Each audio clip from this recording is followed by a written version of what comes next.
Chers Lilotes, chers Lilos, bonjour. Aujourd'hui, on va commencer une petite série de vidéos pour vous présenter notre programme. Plus qu'un programme, c'est un plan d'action.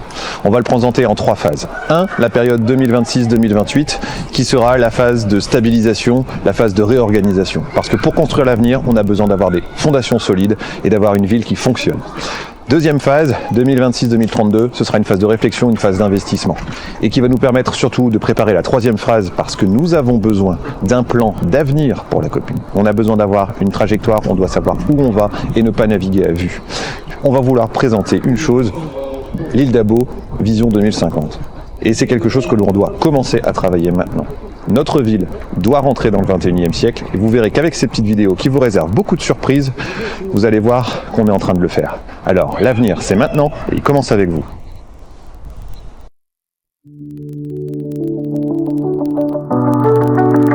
La sécurité, c'est un des sujets les plus importants sur notre commune.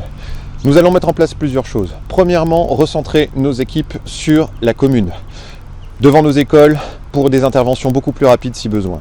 Ensuite, remonter le nombre de policiers municipaux. Ce que je veux pour la commune, c'est un policier pour 1000 habitants. C'est un objectif sur long terme, sur 6 ans, mais c'est quelque chose qui est faisable. Et puis, nous avons besoin d'autre chose aussi, de moderniser les équipements et de moderniser l'armement. Un effectif beaucoup plus important de la police municipale, des patrouilles de nuit, des patrouilles aussi en journée sur le quartier Saint-Hubert, la présence de vidéosurveillance principalement à l'entrée et à la sortie de la ville. Il est également très important dans le pôle sécurité de penser aux violences intrafamiliales, notamment en mettant les femmes victimes de violences conjugales à l'abri en relançant le projet de la construction d'un foyer d'accueil. La sécurité, ça commence par les plus jeunes. La prévention routière, les gestes qui sauvent, c'est notre priorité. En tant qu'ancien militaire de carrière, je voudrais mettre en place sur la commune une réserve communale de protection civile pour aider les plus faibles et en cas de coup dur. Je suis content de vous retrouver aujourd'hui pour vous parler des espaces verts. Je suis avec Frédéric Passant qui sera, si on est élu et si vous votez pour nous le 15 mars, en charge justement des espaces verts. Aujourd'hui sur la commune, il y a beaucoup de choses qui ne vont pas. Vous avez déjà vu mes anciennes vidéos, les trottoirs non praticables, etc. etc. Je ne vais pas revenir dessus. On va vous montrer quelques petits points et puis on va essayer de s'inscrire aussi dans le futur, dans l'avenir et de vous faire voir à quoi ça pourrait ressembler. Fred, tu voulais me montrer effectivement ce chemin. Oui, ce chemin qui est à 35 ans et qui n'est presque plus praticable, aussi bien pour les personnes âgées ou même les gens qui promènent leurs chiens. On va vous faire voir à quoi ça va ressembler.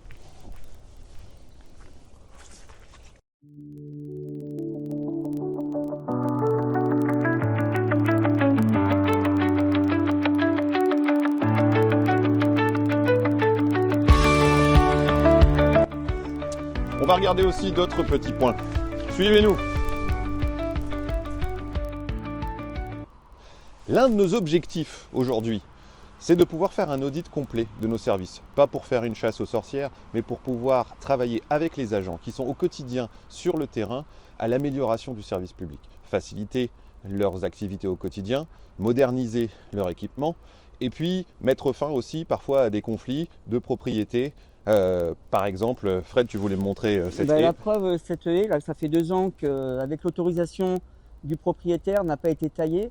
Alors qu'on taille une haie à côté, que l'on ne prolonge pas la taille de la haie, nous sommes quand même sur le domaine public, quoi. Voilà, cette haie appartient au domaine public et elle donne chez un bailleur privé. On a un problème de propriété, on a un problème de domanialité, il faut que ce soit respecté. Alors, la CAPI, la ville, il faut se coordonner.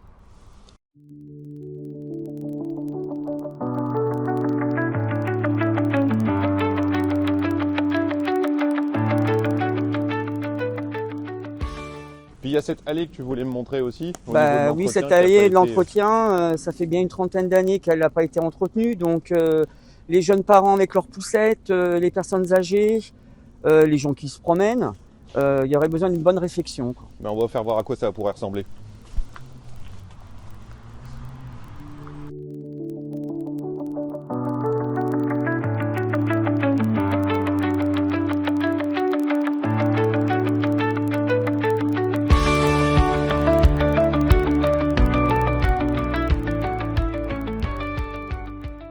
Et puis il y a des espaces aujourd'hui qui pourraient être embellis. Tu voulais me montrer cet espace-là où on pourrait planter quelques arbres, évidemment, hein, on est nature. Donc on pourrait planter des noyers, pourquoi pas, des bouleaux, chose qu'il y avait il y a au moins une trentaine d'années quand nous sommes arrivés dans le quartier, quoi. Peut-être même une table de pique-nique, ça pourrait être sympa aussi. Oui.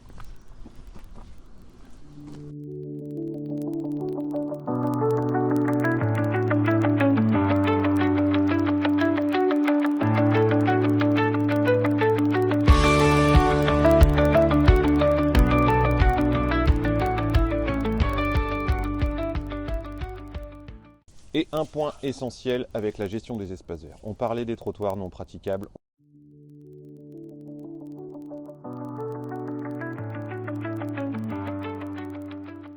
On parlait des poussettes aussi, une dernière sur d'autres vidéos qui devaient descendre de la rue. Aux abords des écoles, quand on a des haies comme celle-là, je pense qu'il faut les baisser en taille pour avoir une bonne visibilité. C'est une question de sécurité pour les adultes comme pour les enfants.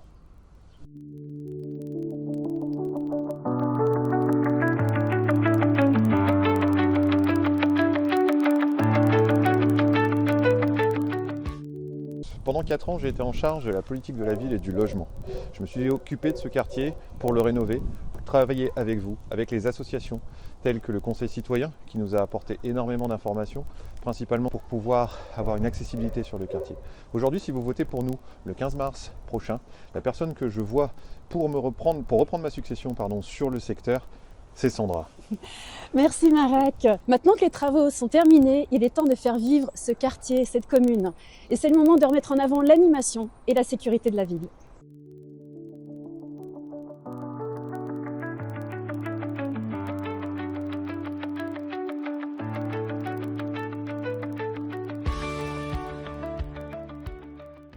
La démocratie participative doit être notre boussole pour calibrer nos actions.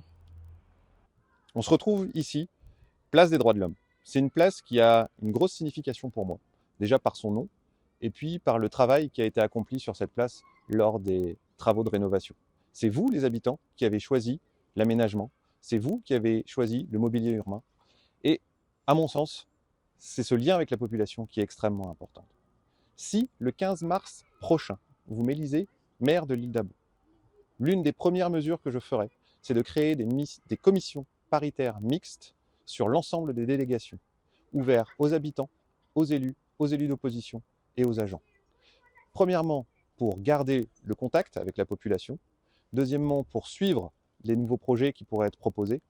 Et surtout, troisièmement, avoir un contrôle sur l'action publique. Terminer les commissions municipales qui sont simplement des bureaux d'information. Je veux aujourd'hui que chaque habitant ait confiance en moi et confiance en mon équipe. Et comment avoir confiance aux personnes détenteurs de l'autorité publique si en face, il n'y a pas un contre-pouvoir? Ces commissions seront une priorité. Ce sera l'une de mes premières mesures. L'avenir, ça se construit ensemble. L'avenir, c'est maintenant. Et il commence avec vous. Magnifique. Il faut se projeter dans l'avenir. Maintenant, on se retrouve avec Joseph Piscitello. Joseph, vous le connaissez. Et si vous votez pour nous le 15 mars aux élections municipales, eh bien Joseph, il sera en charge du cadre de vie. Joseph, pour toi, le cadre de vie, c'est quoi aujourd'hui? C'est ordre, organisation, propreté. Exactement. C'est ce qu'il nous faut. Mais c'est pas que ça. Quand j'ai échangé avec vous dans la rue, on s'est aperçu que dans le cadre de vie, il y a beaucoup de choses qui ne vont pas, il y a beaucoup de choses qui vous ont déçus. Je vais vous faire voir un petit truc, suivez-nous.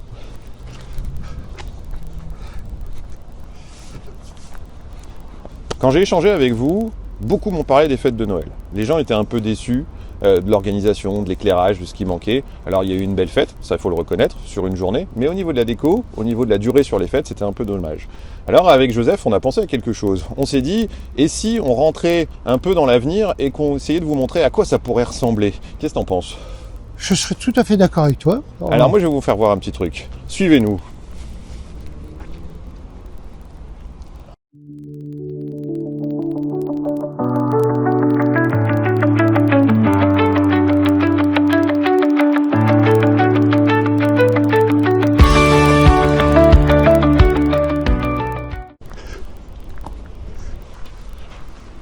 Marek, je voudrais te faire voir quelque chose. On a une super place. C'est vrai qu'elle est belle. Qu'est-ce qu'on pourrait faire pour l'été? Pour l'été, ben moi j'imagine, qu'est-ce qu'on pourrait faire? On pourrait mettre, imaginons, un bar-container, des tables, des chaises, des transats, et puis le soir, pourquoi pas, petite fête, l'été, de juin à septembre, ça pourrait donner de la vie sur le quartier, c'est ce qui nous manque cruellement. On vous fait voir ça ?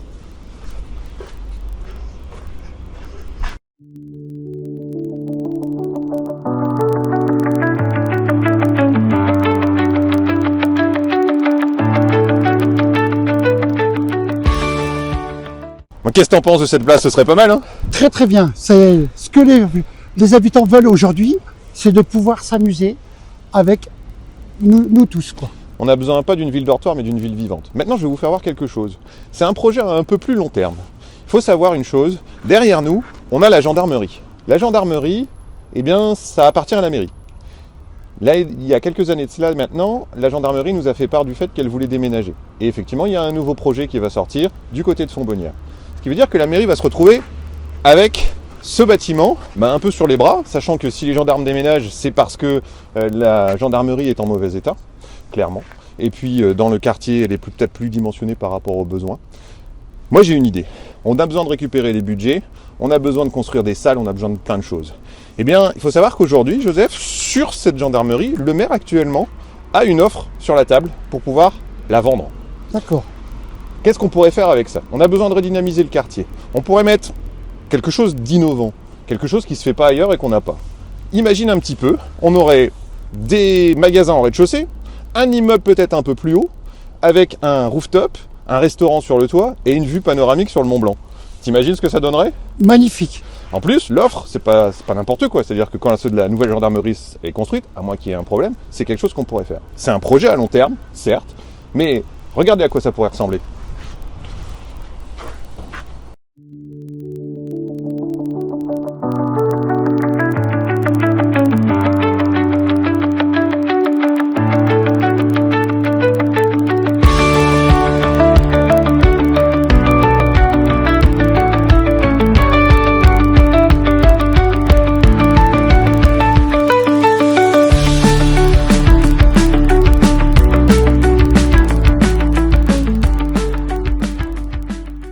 Waouh! T'imagines le truc? Magnifique. Il faut se projeter dans l'avenir. Aujourd'hui, vous me disiez, quand on parle de l'île d'Abo, quand je répète, c'est une ville jeune, dynamique, proche de la gare, proche de l'aéroport, proche de l'autoroute, on a tout pour réussir. On peut tout changer, on peut tout transformer. Et notre plan aujourd'hui, c'est pas un programme qu'on va vous faire, c'est un plan complet. C'est un plan en 3 phases. 2028, jusqu'à 2028, on va remettre de l'ordre, de l'organisation, faciliter la vie de nos équipes. De 2028 à 2032, on va préparer l'avenir, on va investir et on va préparer l'avenir pour 2050. Parce que 2050, quand on y réfléchit, c'est dans 25 ans. On ne peut plus naviguer à vue. Aujourd'hui, on a besoin d'avoir un cap, d'avoir un plan et de savoir où on va pour la ville. Et c'est ce que je veux porter, c'est ce que Joseph veut porter et ainsi que toute mon équipe. Exactement. L'avenir, c'est maintenant et il commence avec vous. On se retrouve maintenant devant le parc Saint-Hubert qui est un peu la pépite verte sur la commune. Un parc qui, à mon sens, n'est pas assez développé et pas assez vivant. On pourrait y mettre beaucoup de choses. Une forêt urbaine.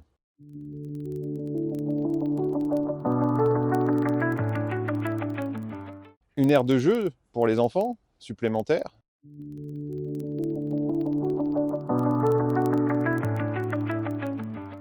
Ou encore un parcours d'acrobranche.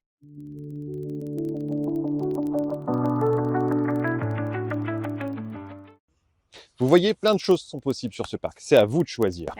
Marek, viens récupérer la caméra un peu. J'arrive. J'en ai des idées. Parce que notre ville animée, on peut en faire des choses dans ce magnifique parc. Notamment dans certaines autres communes, nous avons les médiévales. Et si ici, nous ressuscitions nos gauloiseries.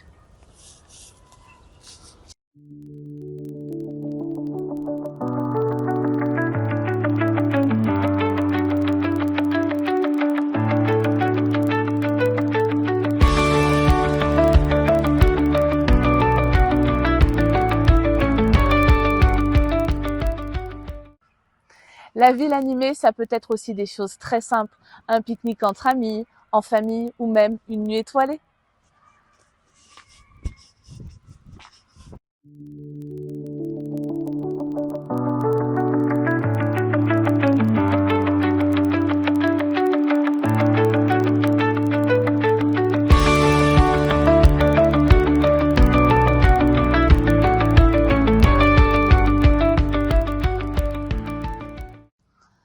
Notre commune est grande. Pourquoi toujours faire les événements culturels au même endroit alors que nous avons plein de nouvelles possibilités?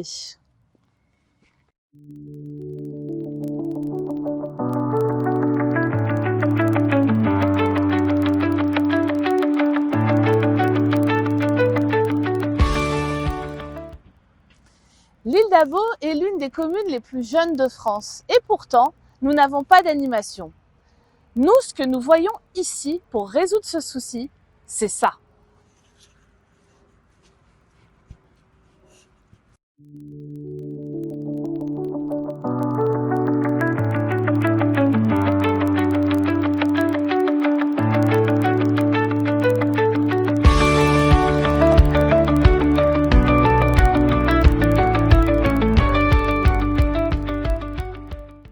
Virginie, je suis complètement d'accord avec toi. Surtout que ce terrain a été acheté par la commune 800 000 € pour mettre le Millennium 2.0. Le projet a été abandonné, il devait y avoir autre chose. Et pour finir, il n'y a rien. Nous avions eu une proposition d'un entrepreneur pour créer effectivement un complexe. Et aujourd'hui, l'une des premières mesures, c'est de relancer un appel à manifestation d'intérêt pour ce terrain. On se retrouve aujourd'hui pour parler des associations. Les associations, c'est le cœur de notre ville, c'est ce qui nous lie, c'est ce qui nous crée notre bien vivre ensemble. Et sur les associations, pour travailler avec moi, on aura Manuel. Toi qui est vice-président d'une association, je pense que tu connais bien le sujet. Oh que oui, je pense qu'il y a une refonte totale à faire sur les associations, la création d'une charte commune entre les associations et nous-mêmes, avec la mise en place également d'un audit pour mettre tout à plat et voir vraiment les besoins et surtout les demandes des associations.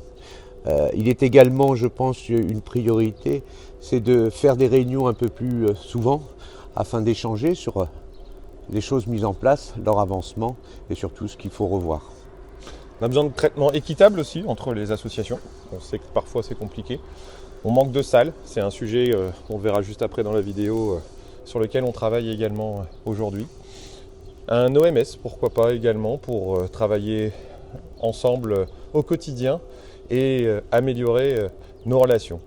Il y a un besoin aussi, je pense, de réciprocité, c'est-à-dire que nos associations doivent contribuer à la vie de la commune, à l'animation de la commune, et ça c'est une chose qui est extrêmement importante.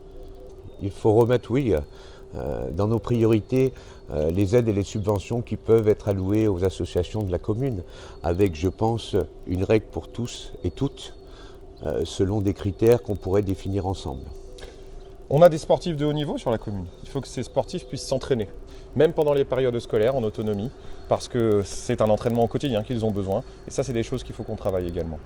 Et dans nos stades, pour nos compétitions, il faut impérativement mettre Internet pour pouvoir avoir les télétransmissions et les suivis des scores en temps réel. Et je pense également qu'il faut revoir notre service associatif de la commune qui font déjà un énorme travail, mais il est vrai qu'il faudrait peut-être aussi revoir pour les moyens, parce qu'ils font avec ce qu'ils ont, et des fois je pense que c'est ce qui manque également en retour pour nos associations. On va aller voir un petit projet, Manu, tous les deux, parce que j'ai une petite idée au niveau des salles, au niveau des bureaux, au niveau des moyens également. On va aller voir ça. Allez, c'est parti. On en parlait dans la vidéo du cadre de vie, on parlait du projet La Nouvelle Gendarmerie et des possibilités que l'on pourrait avoir derrière. On se retrouve maintenant avec Manu devant l'ancienne IUT et on vient de parler des associations juste avant et je pense qu'on peut en reparler, tu me le confirmes. Effectivement, on manque énormément de salles et de moyens. Voilà. Des grands projets, il nous en faut sur la commune. Il faut être capable de monter à Paris, d'aller voir les ministères, d'aller voir les sénateurs qui sont en charge des finances, d'aller voir la région, d'aller voir le département. Parce que notre problème aujourd'hui de salle, on a peut-être la solution derrière nous. Je vous laisse voir à quoi ça pourrait ressembler.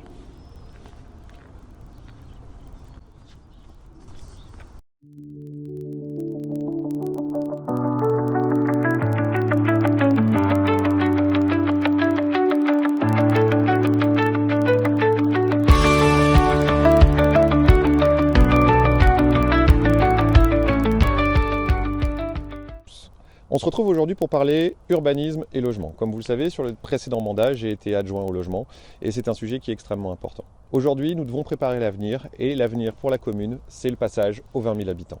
Le dernier décompte annonce 17 800 habitants, et nous devons anticiper les choses, nous devons travailler les choses de manière réfléchie pour ne pas subir ce passage aux 20 000 habitants, pour ne pas saturer nos écoles ni nos services publics.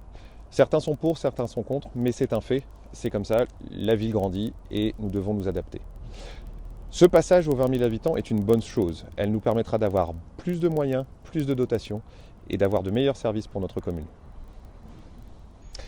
Parlons un peu aussi urbanisme et finances. Pourquoi les deux sujets en même temps? Parce que pour une ville, ils sont assez liés. La principale source de financement pour la commune, au-delà des dotations, c'est surtout la taxe foncière. La taxe foncière sur la commune, c'est un gros sujet. Vous êtes nombreux à m'en parler à chaque fois que je vous rencontre, parce qu'elle est très élevée sur la commune. Alors, cela s'explique. Historiquement, la commune a toujours eu un taux de logements sociaux très élevé. Et d'un point de vue financier, le problème, c'est que les logements sociaux sont exonérés de taxes foncières. Concrètement, en 2020, on était à 55% de logements sociaux. Une de mes priorités, ça a été de rééquilibrer immédiatement la politique de logement pour baisser ce taux de logements sociaux. Et aujourd'hui, nous sommes à 43% de logements sociaux. Mon objectif pour 2032, c'est d'arriver à 35%. Pourquoi? Parce que financièrement, on aura beaucoup plus de contributeurs. Et ça nous permettra d'avoir des budgets supplémentaires et de pouvoir financer nos actions futures. Si nous avons une meilleure mixité sociale, nous serons en mesure d'aider davantage les familles qui sont dans le besoin, d'avoir des budgets supplémentaires pour accompagner les programmes d'investissement, mais également les programmes sociaux. C'est une chose extrêmement importante sur notre commune. Plus de contributeurs, moins de logements sociaux, c'est aussi beaucoup plus d'habitants sur la commune, et nous devons travailler un point essentiel, les transports. Que ce soit les modes doux avec les continuités cyclables qui doivent être faits sur les cheminements existants pour les connecter, les interconnecter. Sur le travail qui doit être fait avec la CAPI, parce que ce n'est pas une compétence de la mairie, mais sur les bus. Aujourd'hui, il n'est pas normal d'avoir 1h30 de bus pour aller à l'hôpital en partant de l'île d'Abo. Et puis synchroniser les bus et les trains, ça peut être aussi quelque chose d'extrêmement important. Nous ne sommes pas une mégalopole, nous ne sommes pas une métropole. Autour de nous, ce sont des champs. Nous avons besoin de nos voitures. Alors oui, il faut développer les modes doux. Oui, il faut pouvoir avoir une offre concrète, mais il ne faut pas oublier la voiture. Il y a des axes sur la route aussi, des axes sur la commune qui doivent être développés, parce qu'on a des nouvelles constructions qui arrivent, parce qu'on va avoir plus d'habitants et on a des espaces pour créer aussi de la place pour la voiture. Aujourd'hui, on ne peut pas s'en passer.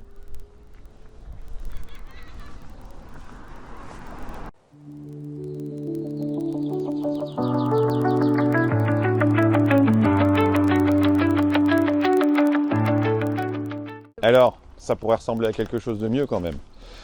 Aujourd'hui, je vois déjà les réactions. Certains vont me dire « Mon Dieu, combien ça va coûter? C'est pas possible ». Je voulais vous rappeler une chose, et je pense que vous l'avez compris aujourd'hui dans nos vidéos. On s'inscrit pour l'avenir de l'île d'Abo. Notre vision, c'est une vision à long terme. On est sur un projet de 2026 à 2032. Alors, la ville, elle va changer. La ville, elle va se transformer. Et elle va se transformer avec vous. Et ce que je veux mettre en place, c'est des moyens, des ressources pour qu'on puisse construire cette ville tous ensemble. On pourrait avoir l'IUT rénové, mais on pourrait aussi avoir ici un nouvel immeuble d'habitation.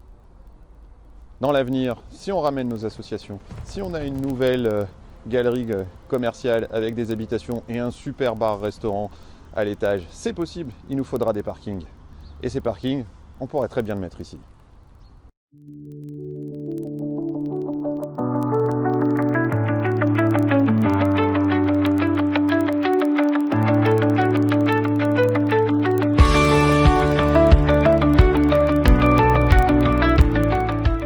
L'avenir, ça se construit ensemble. L'avenir, c'est maintenant.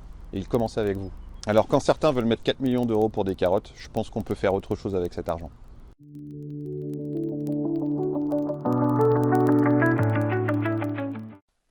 Avec mon équipe, nous refusons de donner la ferme Chaffard à une entreprise privée. Ce que nous voyons sur ce tellement, c'est un boulodrome couvert pour nos boulistes, pour qu'ils puissent jouer en été comme en hiver.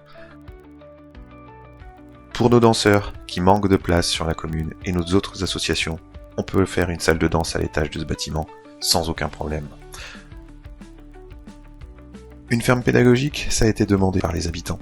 bien évidemment, c'est quelque chose qui peut être intégré dans le cadre de la coopérative agricole que nous voulons créer, un magasin de produits locaux avec un espace de vie pour tout le monde. Sur le bâtiment du fond, une maison médicale. Pourquoi ? Parce que vous verrez dans notre prochaine vidéo que c'est notre stratégie de redynamisation sur la commune. Alors, pourquoi laisser la ferme Chaffard à une entreprise privée alors qu'on pourrait faire tout ça ? L'avenir, ça commence avec nos enfants.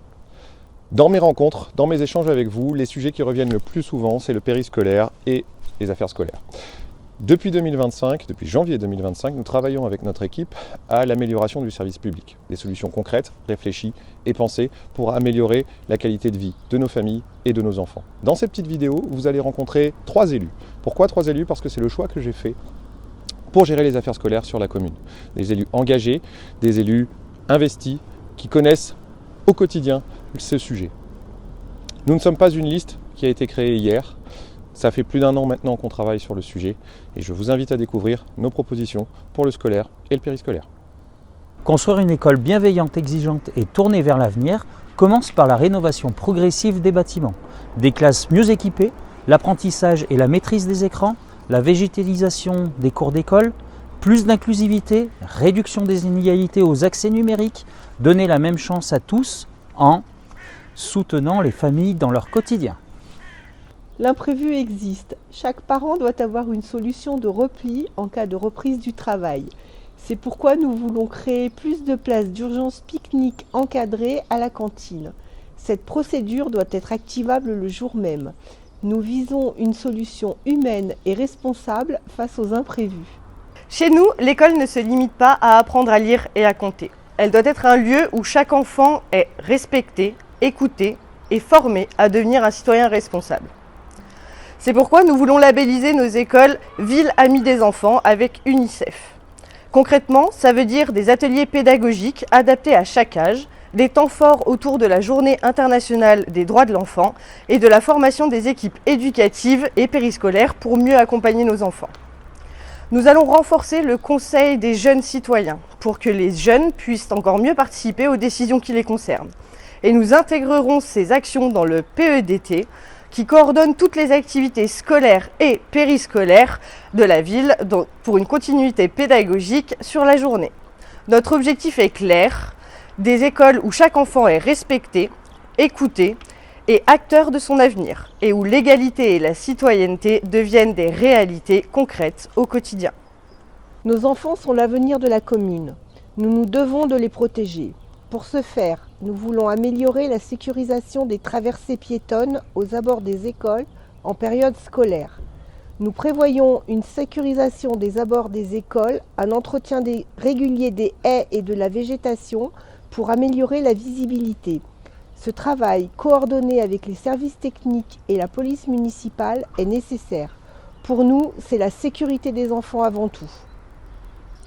Aujourd'hui, beaucoup de parents vivent le périscolaire comme une loterie administrative.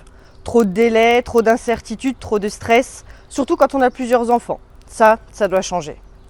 Notre engagement est simple, remettre du bon sens et de la justice dans l'organisation du périscolaire.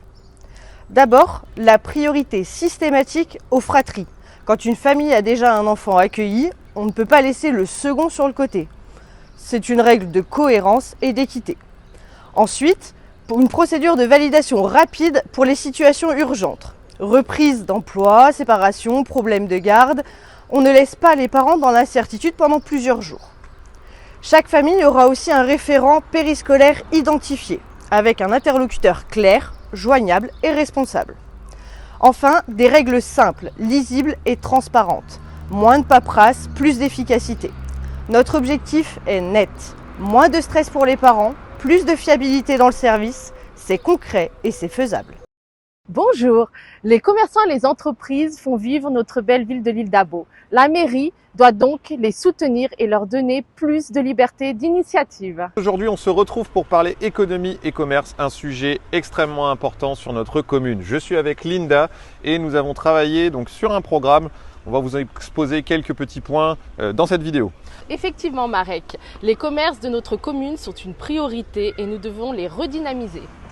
Nous avons échangé avec beaucoup de commerçants et on a eu beaucoup de demandes. Premièrement, une demande importante sur la signalisation et avec des panneaux, les directions des commerces du village. Et du reste de la ville également. Aujourd'hui, rien n'est à jour. On ne sait pas où sont les commerces, où aller, etc. Et ça, c'est une de nos priorités. Deuxième point extrêmement important. Alors qu'il y ait plus d'animation, que ça soit plus convivial, à tout âge. Et cela permettrait aussi aux commerces de pouvoir vendre leurs produits, se faire connaître. Que ce soit sur le marché du samedi matin ou le marché du dimanche matin, on a besoin de vie sur la commune, on a besoin d'attirer du monde, on a besoin d'être attractif. Que l'on soit avec des associations qui soient partenaires ou avec des animations faites par la commune, c'est une priorité. Du bourg au Triforium, de nombreux commerces sont en difficulté, comme on peut le constater. Hop. Certains ont fermé malheureusement et ça ne va pas en s'arrangeant. Ça s'explique. Sur la commune, nous avons la chance aussi d'avoir des grandes zones commerciales avec des grandes marques, mais cela a un effet pervers pour nos commerces de proximité. Ça éloigne les clients potentiels puisque les clients restent sur la zone et ne rentrent plus dans la commune.